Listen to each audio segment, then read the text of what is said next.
Everybody, welcome to this week's Star Report. This is Jason, and we are here at New Dimensions Crystals and Reiki in downtown Brenham, Texas. And today is what is today? Today is 10/25/23. So it's a Wednesday, which is where we do our Star Reports from Wednesday to Tuesday. So a whole week. And as usual, we start with the sun. Couple words. Why do I always start with the sun? The sun is the most influential thing happening in how the energy fields of the environment is going, how our brain is functioning, and basically is the biggest governing star that's going to do anything. So if it's quiet, we're having different energy. If it's loud or awake, we're having different energy. And if things come off of it and fly at us, we're having different energy. And it's the thing that shifted the most over our lifetime, right? We might sort of think that society and technology has shifted the most, but really the energy system of the star that's closest to us, the sun, has increased probably over the last 20 years for sure. And so that's a generation. So the last generation has really been affected by the increasing energy of the sun. And that's why we start there. And what's happening on the sun today is there is a large coronal hole, which is turning inwards towards Earth facing. So it's almost hitting us. So it should be facing us by tomorrow, and we should begin to feel the coronal hole stream. That's the dark spots on the sun. And what that does is that's more of a pressure on us. Solar flares and CMEs are really excited sort of palpitations like an anxiety. This is more of a heaviness, a slowness, a sluggishness. Um, but with that extra energy, right, it's sort of these two combating things. Like you want to sleep on the couch but you can't really get to sleep, is the kind of energy this sometimes produces. And then there was a large plasma filament that collapsed, and when those do, it's almost like a dropping a pebble into lava, right? Drop the pebble and then sometimes some things shoot off of the plasma bed of on the sun. And so there might be some particles of that heading our way. That was early this morning, I believe. And let's see what else is happening. Blah, blah, blah. Oh, yeah. The sun is moving towards its uptick. You know, it goes in 5.5 month cycles. We're moving towards another uptick in potential solar sunspots and solar flares. So, sort of pay for attention for that over the next week. There are some larger sunspots that are coming up behind that coronal hole that's turning towards us, which leads us into the stars today, Wednesday. First day of Scorpio, I believe. Yeah. And so we know alchemically, we talk about where in the region of the body the zodiac is located. And we just went from Libra, which was the uh, bladder and excretion sort of glands around there. And now we've moved into Scorpio, which is going to be the tailbone, or the bone that starts with a C that's down there, the last little tip of the spine. And then the energy where that sort of also feeds is in the sexual glands. So all of that energy at the lower body, at the tippy top or the tippy bottom of the descent from Aries down into Scorpio, and then into minor systems as we move on. And so, sort of pay attention. This energy, this shifts when the plasma hits. You might have some lower back pressure. Sometimes that's where the root of our existence is, in our spine. So sometimes earth-shattering stuff, big shifts could be happening during this sign. Um, Second day, I guess, of Scorpio. Anyway, nonetheless, and today, Wednesday, we are affected mostly by the sun, which I already said, and then the retrogrades that are currently happening, which, just a recap, is Saturn, about getting a correct understanding of our job, what we want to do with our career. Is our career fulfilling? Are we finding fulfillment outside of our career? Are we totally over identified with our career? All kinds of stuff like that comes with Saturn.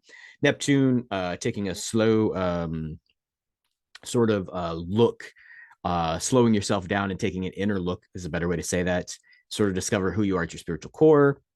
Chiron, recognizing and identifying old patterns that have been governing your life. So sort of identifying and then maybe examining whether they're good or bad. Most of the time, if they're unseen and we are unhappy, then they're probably limiting at the very best, if not bad. And then Uranus is in retrograde as well. And that's about being independent, trusting in yourself, believing in yourself. And so that's what's going on. Venus is going to be the planet which is really affecting us today. And Venus is going to be undergirding or giving you some encouragement, good feelings, good sentiments about it's okay to be yourself, right? So if we're in this, who am I? What am I doing here? What's my spiritual core kind of energy? Then Venus is really sort of like, hey, it's going to be okay. Keep going. That sort of affirmation of there is a energy in the cosmos which is going to keep supporting it, no matter what you choose, right? And hint, spoiler alert, choosing yourself or your authenticity is what the universe created you for. So maybe go that direction. Anyway, leads us to Thursday, tomorrow, the 26th, when Uranus and Venus are really sort of combining energies, finding an alignment. And that's really gonna, Uranus is more about, so we just heard Venus is about love. Uranus is more about courage, right? So um sometimes when people say it's going to be all right, I'll be here no matter what, we're like, hey, that's very, loving of you, but it doesn't really give you the impetus or the courage to act. And so this energy of Uranus tomorrow, Thursday, is really going to be like, not only do I feel supported, but I also feel energized or confident, maybe is a better word, in my ability to actually accomplish it and do it anyway. So courage, like, hey, this is going to be hard, but I believe I'm going to win, or I believe that the effort is worth it no matter what the outcome is. So pay attention to that tomorrow. Thursday, Friday, not much is happening. All Friday is really more of an anticipation energy. Saturday, the 28th, is the full moon partial lunar eclipse. And so full moons, we always know, are really cleansing. That's why we put our crystals out in the moonlight. It's cleansing, energizing, washing us with newness possibilities. Sometimes it's a trigger. As the eclipse happens, it's really a reboot. So it's a lot of positive energy that's moving towards that. A little hint as to what kind of area of life that might be in that you're going to be getting the benefit from on this full moon would be it is a full moon lunar eclipse in Taurus. Taurus, back of the neck, usually around the polyvagal nerve, sometimes around the occipitus, and the part of the brain which produces vision. So you could have increased vision about what your life should be. And then it's also the regulator of the energy from the heavens, Aries, down into the earth of the body. And so sometimes it's about how do you manage your spiritual development, your spiritual understanding, your spiritual, I guess, awarenesses into a physical reality.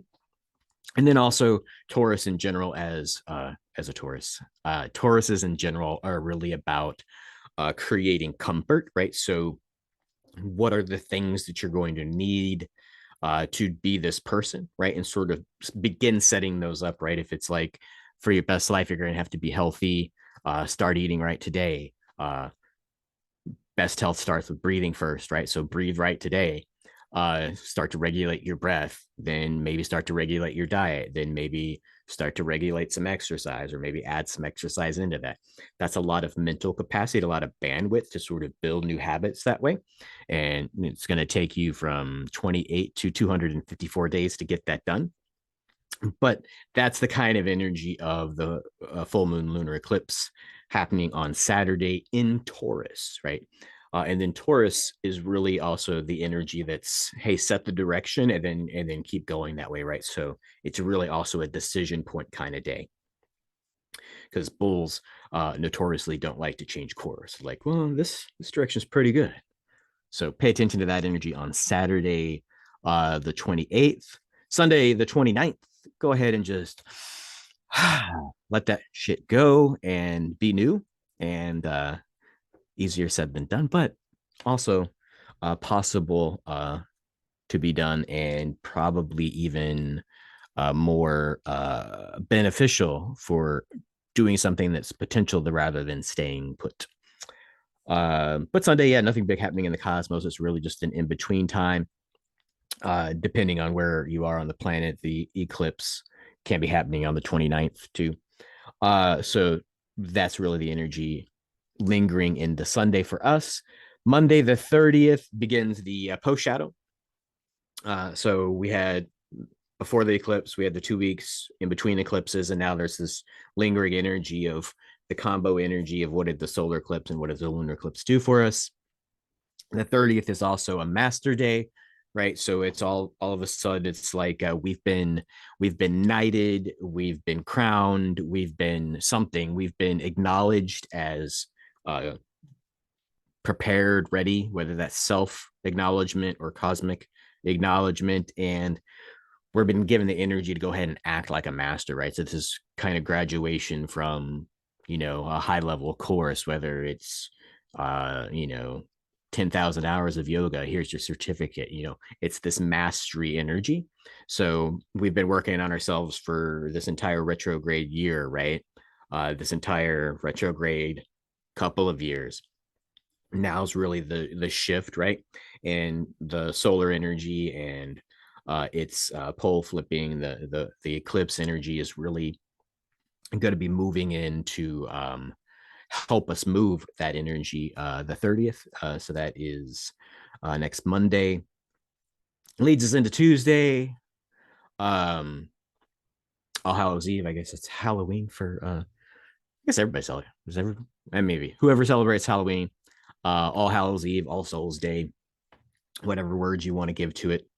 um it's really just sort of it's more of a group mind thing than it is a cosmological alignment, that the expectations of the planet is this is the day or one of the days where the veil is thin, right? So look for maybe having possible dreams and or revelations and meditations about beings on the other side that have been secretly or in behind the scenes supportive of your self development. And that could be anything from loved ones or all of a sudden it sound like my loved ones or angelic figures, spiritual masters that you appreciate, venerate, or have been guiding you. So just sort of pay attention to the cool stuff that could be happening on Tuesday with the thinning of that veil. That sums up everything that's happening here at the Star Report. I think um, I'm still available for sessions before the end of the year and the holidays. If you want to go to newdimensionscrystals.com and sign up for any of that, of course, come by the shop and soak up the great energy. And main thing that you can sort of sign up for that I think is very beneficial that not enough people take advantage of is the one-on-one breathworks that I do here at the shop. I think getting your breath right is a lot more powerful than people give it credit for. I think that is all for this report. Until next time, everybody, many blessings.